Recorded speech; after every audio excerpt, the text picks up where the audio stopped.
Last year I found out my company had moved offices when I turned up to work, and my key card died in my hand. I was standing in front of a glass building I'd walked into almost every weekday for 5 years. Same revolving door, same bored security guard, same smell of burnt coffee from the lobby kiosk. I tapped my badge on the reader, like I always did. Red light. One short beep. I tried again, harder, like force ever fixed electronics. Same thing. Behind me, people in suits were squeezing past, flashing their badges, doors unlocking with that soft click I suddenly didn't get anymore. Try cleaning the strip, the guard called without looking up from his newspaper. I wiped the card on my jeans, forced a little laugh. Tried again. Red. Beep. He finally glanced over. Sometimes they deactivate old ones after an upgrade. You might need a new card. Old ones. That stung, and not because of the plastic rectangle in my hand. I stepped aside, out of the flow of people, and that's when my phone buzzed. Caller ID. Mark, manager, my boss. I almost didn't answer. I'd spent the last 6 months trying not to overthink anything he did. Ignored invites, canceled one-on-ones, projects reassigned for balance. Every time I brought something up, he'd smile and tell me I was reading too much into things. I answered anyway. Hey, I said. Good timing. I think my badge. Oh, he cut in, overly cheerful. Yeah, about that. We changed offices. Forgot to tell you. Just like that. Like he was mentioning the weather. For a second, I genuinely thought I'd misheard him. I stared at my reflection in the dark glass. Dress shirt, laptop bag, stupid company hoodie, standing outside a building that suddenly wasn't mine. You forgot? I asked. Yeah, man, he laughed. This forced, breathy thing. Total chaos on Friday. Boxes everywhere. I thought facilities sent the memo to everyone. Facilities had sent a memo. I knew that because I'd seen screenshots in the team WhatsApp chat that I'd mysteriously stopped being in 3 months earlier. There was a pause he didn't fill. Cars hissed past in the rain. Inside, the turnstiles clicked. People went on with their normal mornings. Mine had just been quietly erased. I should probably back up. I'm not a junior intern they picked up last week. I'm 32. And until that moment, I was a senior operations specialist at a mid-sized software company. We build logistics platforms for big retail chains. Boring stuff that keeps trucks moving and inventory from disappearing into spreadsheets. If you reorder something from a supermarket and it magically arrives in the right store at the right time, there's a decent chance someone like me has been up at 2 a.m. making sure the data flows don't choke. I'd been with the company 5 years. I'd started as the guy who cleans up after other people's messes, broken processes, misconfigured integrations, those quick fixes, sales, promised clients, without telling anyone in ops. Over time, I became the person they called when absolutely nothing was allowed to go wrong. I wasn't flashy. I didn't present at conferences. I just knew where all the skeletons in the system were buried and how to keep them from crawling out during peak season. My boss, Mark, joined 2 years after me. On paper, he was everything management loved. Ex-consultant, big smile, good in a blazer. He knew just enough about what we actually did to sound smart in meetings and not enough to fix anything himself. At first, we got along fine. He stayed out of my way. I made his numbers look good. He told people, I don't know how he does it. He just gets things done. Then we landed a massive client. National chain, hundreds of stores, strict SLAs, penalties that could eat half a quarter's profit if we screwed up. Guess who got put in charge of making sure their launch went smoothly? Me. Guess who gave himself visibility on every deck, every steering committee, every email with the client's logo? Also, Mark. That was when the shift started. It was small stuff at first. A weekly status meeting moved to a time that overlapped with another recurring I couldn't miss. A new Slack channel for key stakeholders I wasn't invited to. Decisions about my project made in rooms I wasn't in. Whenever I noticed, I'd ask him quietly, Hey, noticed I wasn't in the invite for the integration review. Was that intentional? He'd pat it down with a laugh. Don't worry about it. It was just high-level alignment. You know I trust you on the details. When he moved one of my junior analysts to another team without asking me, I pushed harder. Can we talk about why you didn't loop me in on that? He sighed like I'd disappointed him. You're great at operations, but you're too deep in the weeds sometimes. I need you to focus, not get precious about headcount. Too deep in the weeds, as if the weeds weren't literally my job. The thing about being quietly pushed aside is that you always feel like maybe you're imagining it. Maybe you're oversensitive. Maybe everyone else is fine with it because this is just how things work. So I did what I do best. I started collecting data. I kept a little notebook in my bag, nothing dramatic. Dates, times, what meetings I was removed from, when responsibilities shifted, who was CC'd and who wasn't. I saved emails. I took screenshots when I was still in internal docs, as owner of processes I no longer had tools to control. Around the same time, the social stuff changed too. The Friday beers, where Mark used to invite me along to talk strategy, suddenly became spur of the moment. The group lunch, where I'd find out after the fact, because someone tagged me in a photo. It sounds petty until you realize no one forgets the person whose work holds the floor up unless it's convenient.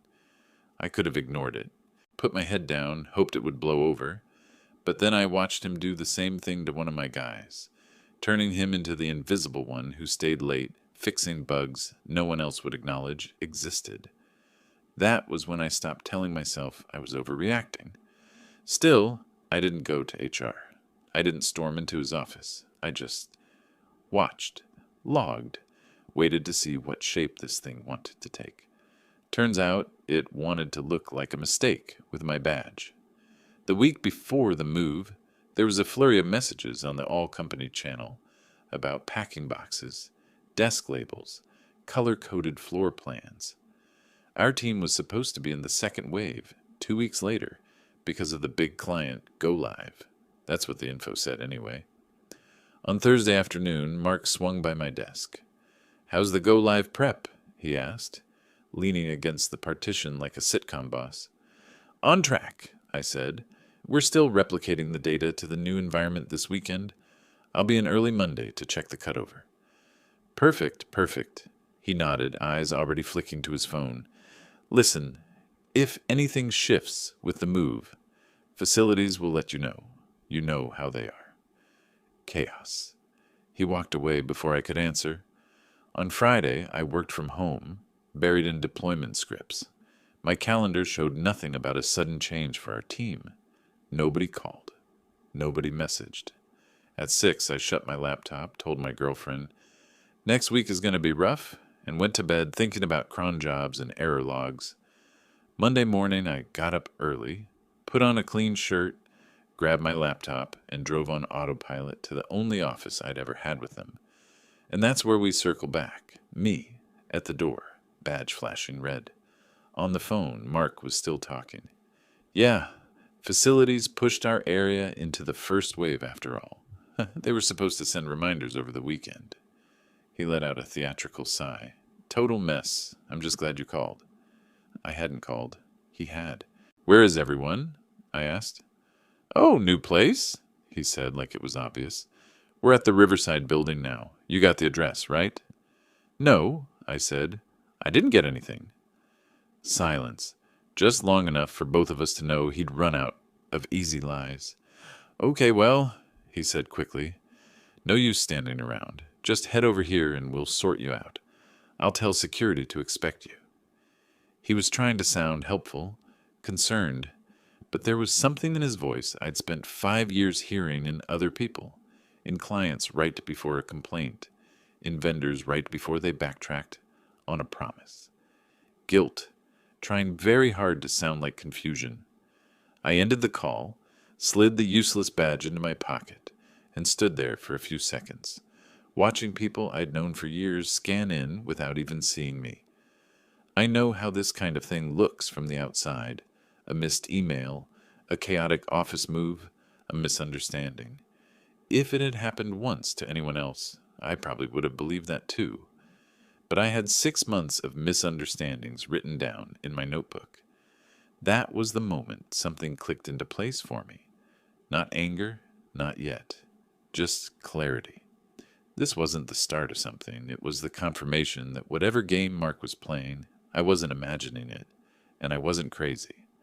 I picked up my bag, pulled out my phone again, not to call him back, but to take a picture of the dark badge reader and the building directory, with our old logo still on it. If they were going to pretend I didn't exist, I was going to make very sure I existed on paper.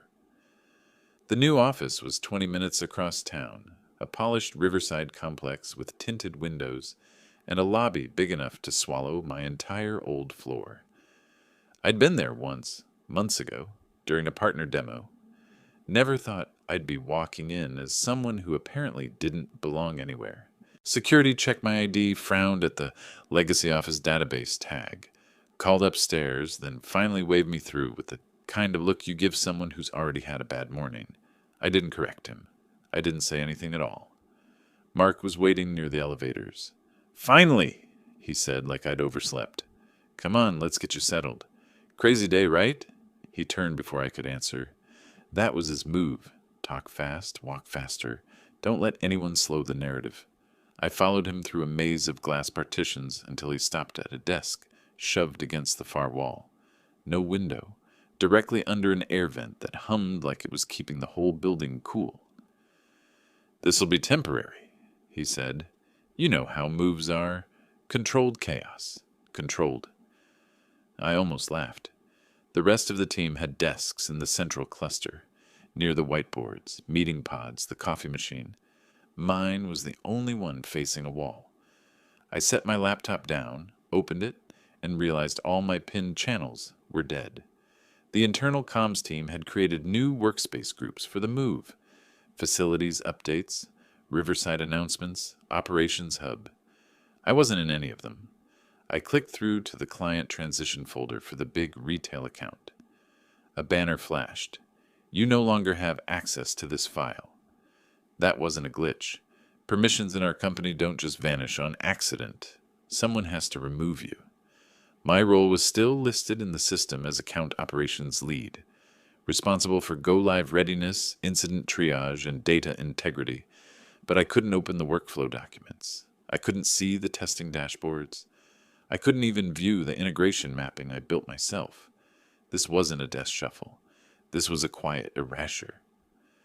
Mark swung by again, coffee in hand. "You good?" he asked, sipping. "We'll rebuild your access soon. Priorities shifted, nothing personal." I looked at him calmly. That was usually enough to make him start talking again, and it worked. His smile tightened. "Look, the leadership team wants more.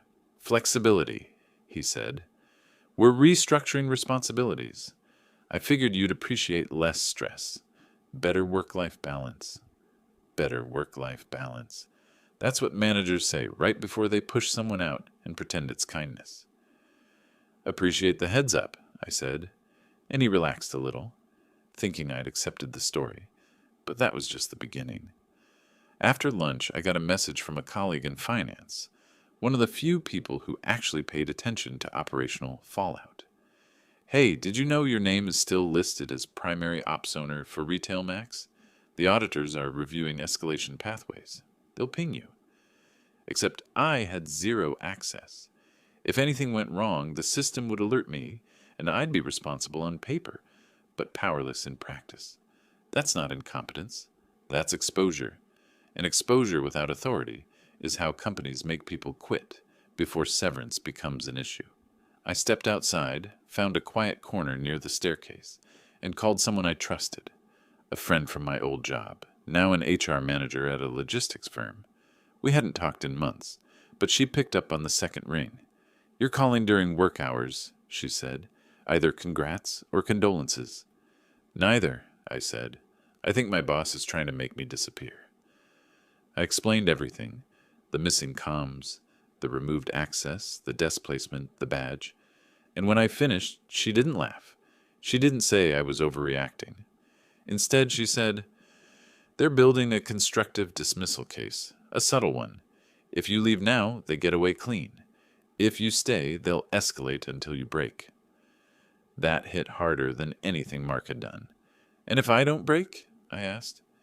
Then you document everything, every change, every omission, every denial of tools you need to do the job you're still legally responsible for.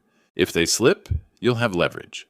I already had documentation, months of it, but this was the first time someone else confirmed the pattern. When I got back to my desk, Mark was in a meeting. Good. I opened a blank email and started writing. Not a rant, not a threat, just facts. I listed dates of removed access, meetings I was excluded from while still owning the deliverables, screenshots of files where I remained accountable in the system, notes about the office move communication I never received, policies the company itself had published on role clarity, required notice, and operational risk. I wrote it the same way I wrote incident reports, clean, neutral, impossible to dismiss. At the end, I asked a single question.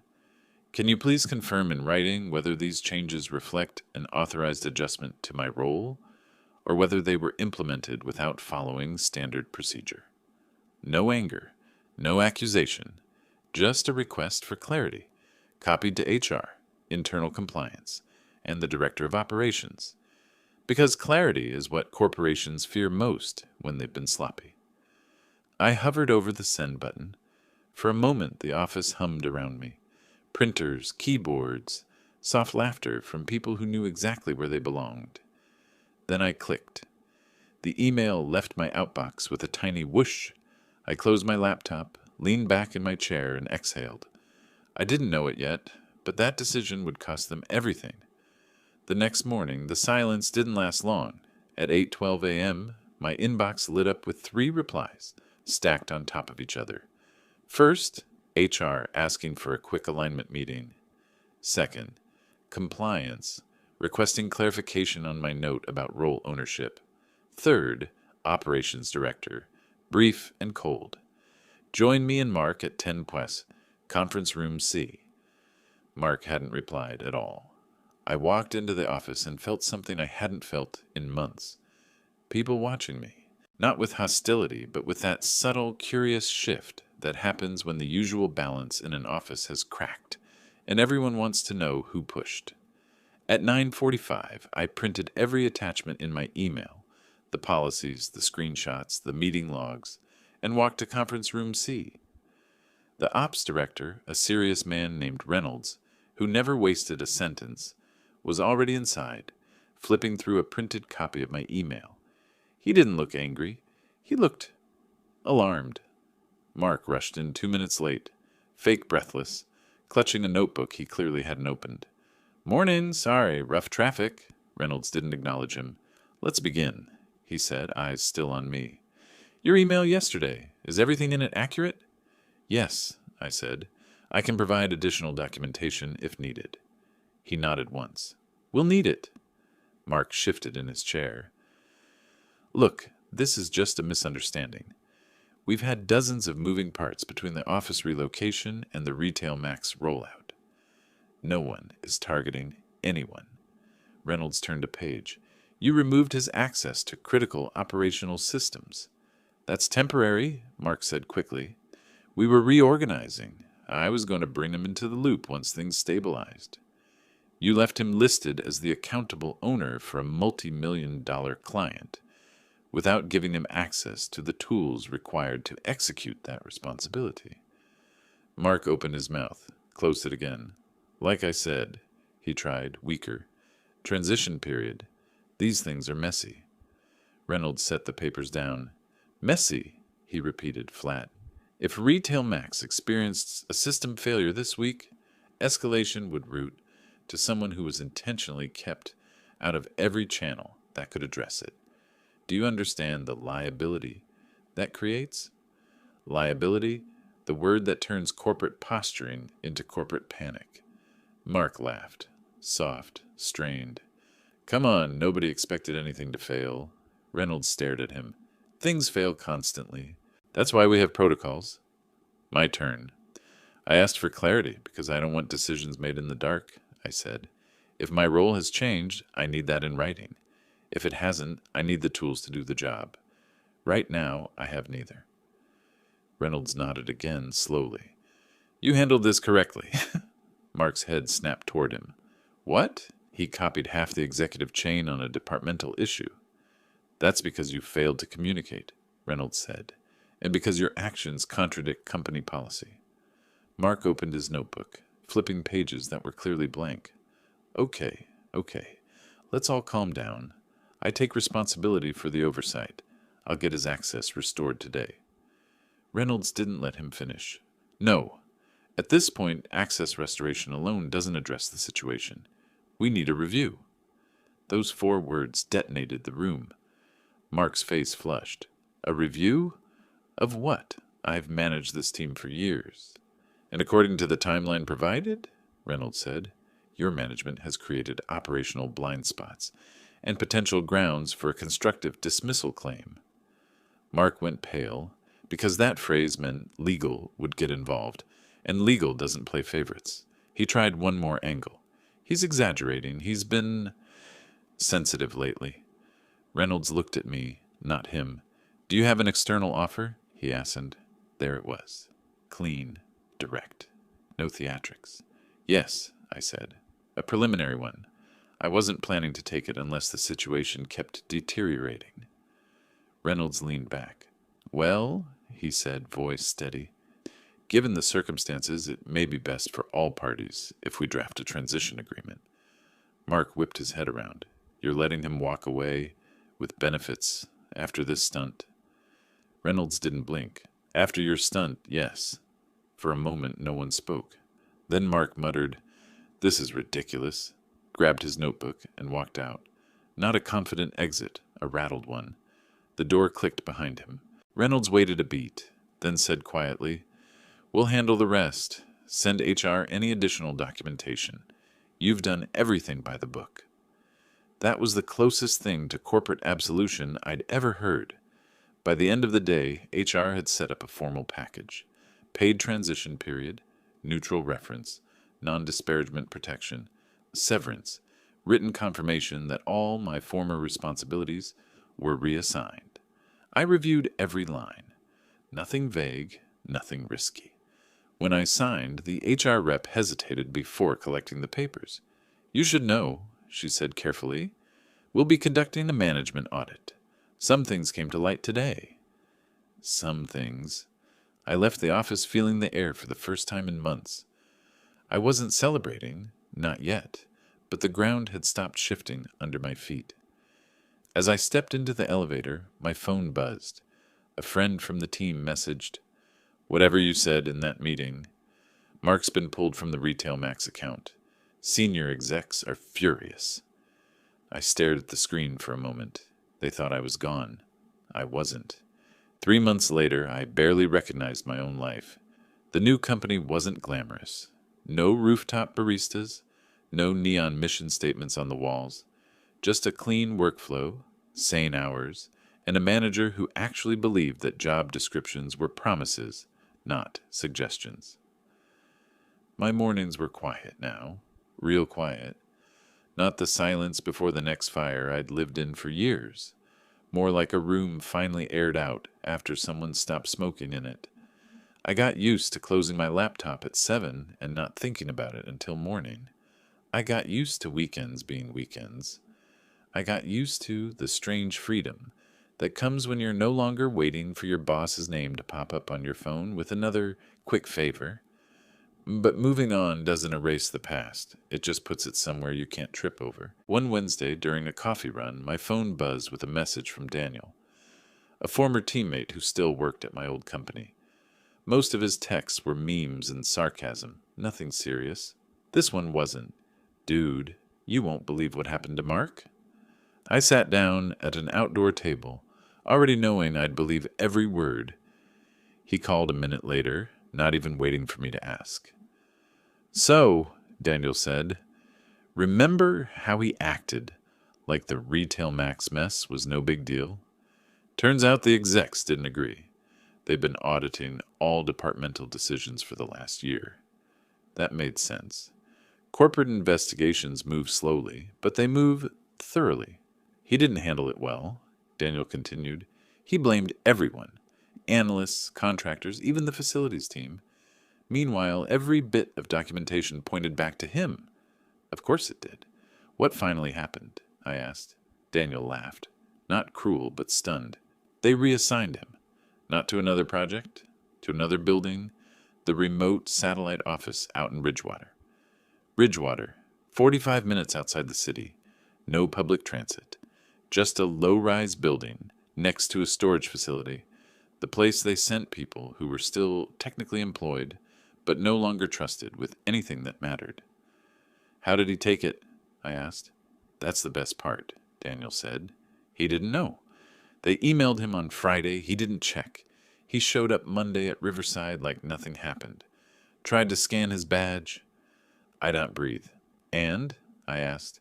It didn't work, Daniel said. Security told him his access was moved. He kept insisting it was a mistake. Even tried calling HR in the lobby. They told him someone should have informed him. The exact words he'd once used on me. Only this time there was no confusion, no chaos, no plausible deniability, just consequences. He's still employed, Daniel added. For now, but he's out of every major project. They stripped his leadership access, and everyone knows why. I leaned back in my chair, stirred my cooling coffee, and let the news settle. I didn't feel triumphant. I didn't feel vindictive. What I felt was clean, like the last loose thread had finally been clipped. He's been asking around about you, Daniel said. Nothing dramatic, just curious. I knew why. People like Mark don't understand how their own behavior looks until someone mirrors it back, and by then it's always too late. Tell him I'm doing fine, I said. After we hung up, I sat for a while watching the river. People walked by with their bags and coffees, drifting into offices that didn't feel like mine and didn't have to. That's the strange thing about dignity. You don't notice how much of it you've given away until the day it returns. I finished my coffee, tossed the cup, and headed back to work. My new work, where my badge always beeped green, my access matched my responsibilities, and my boss didn't need me to disappear so he could look competent. Later that night, as I closed my laptop, I thought back to that Monday morning months ago. The dead keycard, the empty lobby, the phone ringing in my hand. I remembered his voice saying casually, "We changed offices. Forgot to tell you." He thought that sentence would make me small. Instead, it became the one that reminded me exactly who I was, and who I'd never be for anyone again. And that was the real ending. Not his downfall, my clarity.